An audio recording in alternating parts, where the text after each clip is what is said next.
بسم اللہ الرحمن الرحیم۔ السلام علیکم ناظرین، امید ہے کہ آپ خیر و عافیت سے ہوں گے۔ آپ دیکھ رہے ہیں یوٹیوب چینل، میں ہوں ابراہیم بھٹا۔ آپ سے ریکویسٹ ہے کہ چینل کو ضرور سبسکرائب کریں، بیل آئیکن کو پریس کرنا مت بھولیے گا۔ ویڈیو کو لائک اور شیئر ضرور کیجیے اور کامنٹ سیکشن میں اپنی رائے ضرور دیجیے۔ آج ہم سب سے پہلے تو بات کرتے ہیں کہ سابقہ چیف جسٹس قاضی فائز عیسیٰ صاحب بیرون ملک روانہ ہو گئے ہیں۔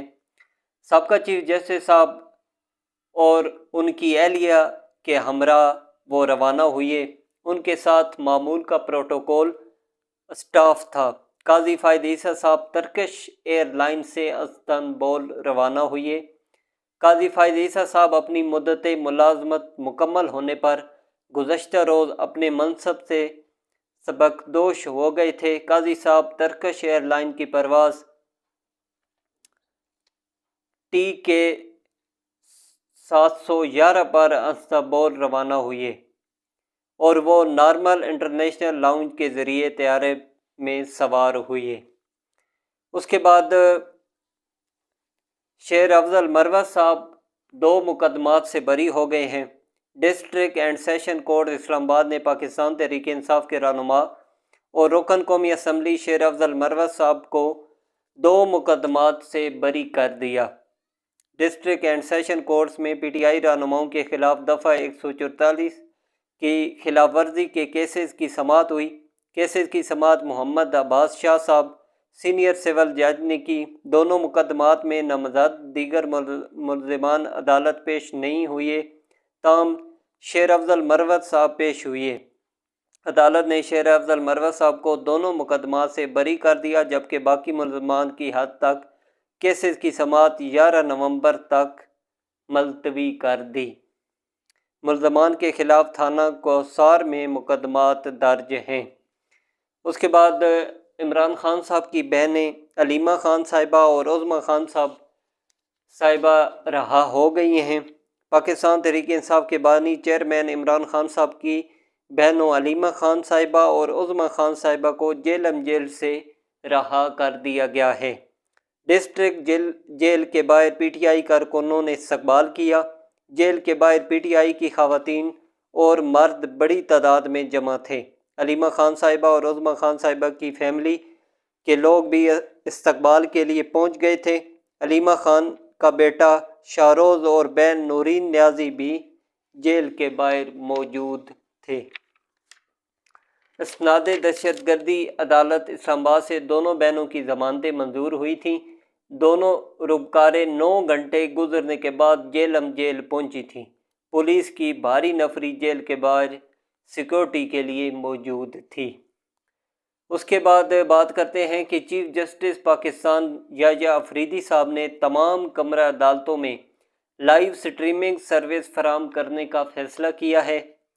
چیف جسٹس پاکستان نے سپریم کورٹ کے جج جسٹس محمد علی مظہر صاحب کو ٹاسک دے دی۔ منصوبے کے تحت سپریم کورٹ کے تمام کورٹ روم میں لائیو سٹریمنگ فراہم کی جائے گی۔ لائیو سٹریمنگ کی سروس سائلین کی رضامندی کے ساتھ مشروط ہوگی۔ کسی خاتون سائل کی رضامندی کے تحت کیس کی سماعت میں رازداری برتی جائے گی۔ لائیو سٹریمنگ کی سروس کے تحت عدالت کی کارروائی تک دنیا بھر سے رسائی ممکن ہوگی۔ لائیو سٹریمنگ سروس کے تحت اوورسیز پاکستانی بھی اپنے مقدمات کی سماعت براہ راست دیکھ سکیں گے۔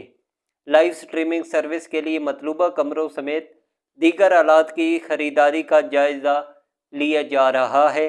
اس وقت سپریم کورٹ کے صرف کمرہ عدالت نمبر 1 میں لائیو سٹریمنگ سروس میسر ہے۔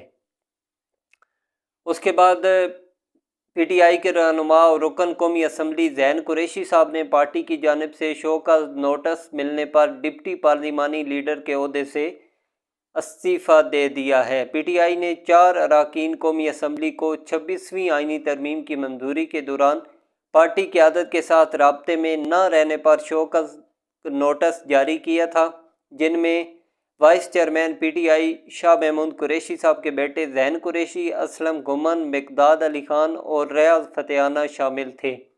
ذہین قریشی صاحب نے اپنے استعفے میں لکھا کہ میں نے پارٹی کی جانب سے بھیجے گئے شو کاز نوٹس کا جواب دے دیا ہے۔ میں آزادانہ اور شفاف انکوائری اور پارٹی کے حامیوں کے جذبات کو تسلیم کرتا ہوں۔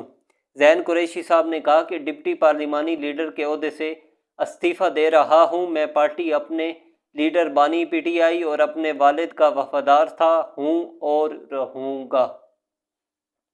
اس کے بعد ایک افسوسناک واقعہ ہوا ہے پشاور میں۔ ٹیشو پیپر کے کارخانے میں آگ لگی ہے۔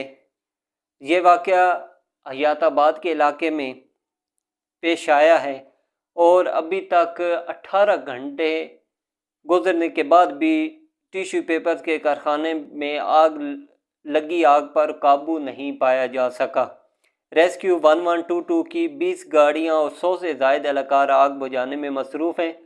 تاہم ریسکیو اہلکاروں نے 90% آگ پر قابو پانے کا دعویٰ کیا ہے اور اس وقت کولنگ کا عمل جاری ہے، تاہم کارخانے میں 80% سامان جل گیا ہے۔ ریسکیو حکام نے بتایا کہ آگ کے باعث کارخانے کی عمارت کو بھی نقصان پہنچا ہے۔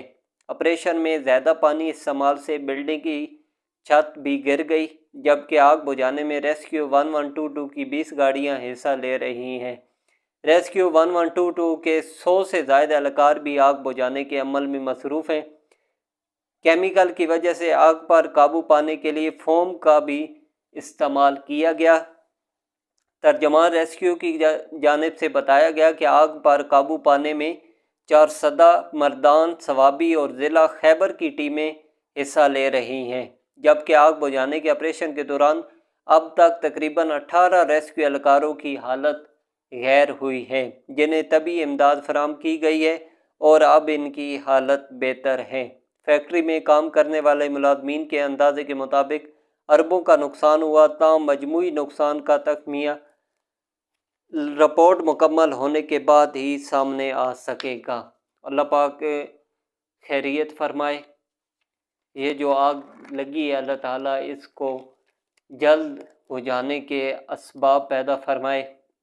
اس کے بعد army chief general Syed Asim Munir صاحب نے chief justice of Pakistan justice Yahya Afridi صاحب کی والدہ کو ایوان صدر میں حلف برداری کی تقریب میں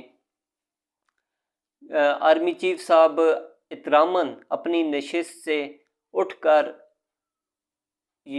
چیف جسٹس یحییٰ افریدی صاحب کی والدہ کے پاس جا کر ان کو مبارکباد دی اور ان کی والدہ نے آرمی چیف صاحب کا شکریہ ادا کیا اور کہا کہ آج ہمارے قبیلے، خاندان اور لوگوں کے لیے فخر کا لمحہ ہے، جس پر army chief general Syed Asim Munir صاحب نے کہا کہ ہمارے لیے بھی جسٹس یحییٰ افریدی صاحب کا چیف جسٹس بننا فخر کی بات ہے۔ پاک فوج ایک شاندار اور اعزازی شمشیر حاصل کرنے والے افسر کا بیٹا آج چیف جسٹس آف پاکستان بنا ہے۔ اس کے بعد وزیر اعلیٰ پنجاب مریم نواز صاحبہ کا کہنا ہے کہ پاکستان کے عوام ہمیشہ کشمیری بھائیوں کے ساتھ کھڑے تھے، ہیں اور رہیں گے۔ بھارت کے کشمیر پر غصبانہ قبضے کے خلاف 77ویں یوم سیاہ پر اپنے ایک پیغام میں وزیر اعلیٰ پنجاب مریم نواز صاحبہ کا کہنا تھا کہ کشمیر ہر پاکستانی کی طرح میرے دل کے بھی بے حد قریب ہے۔ کشمیر پر بھارتی قبضے اور کشمیریوں پر مظالم کی شدید مذمت کرتے ہیں۔ انہوں نے کہا کہ کشمیری بہن بھائیوں کی قربانیوں کو خراج تحسین پیش کرتی ہوں۔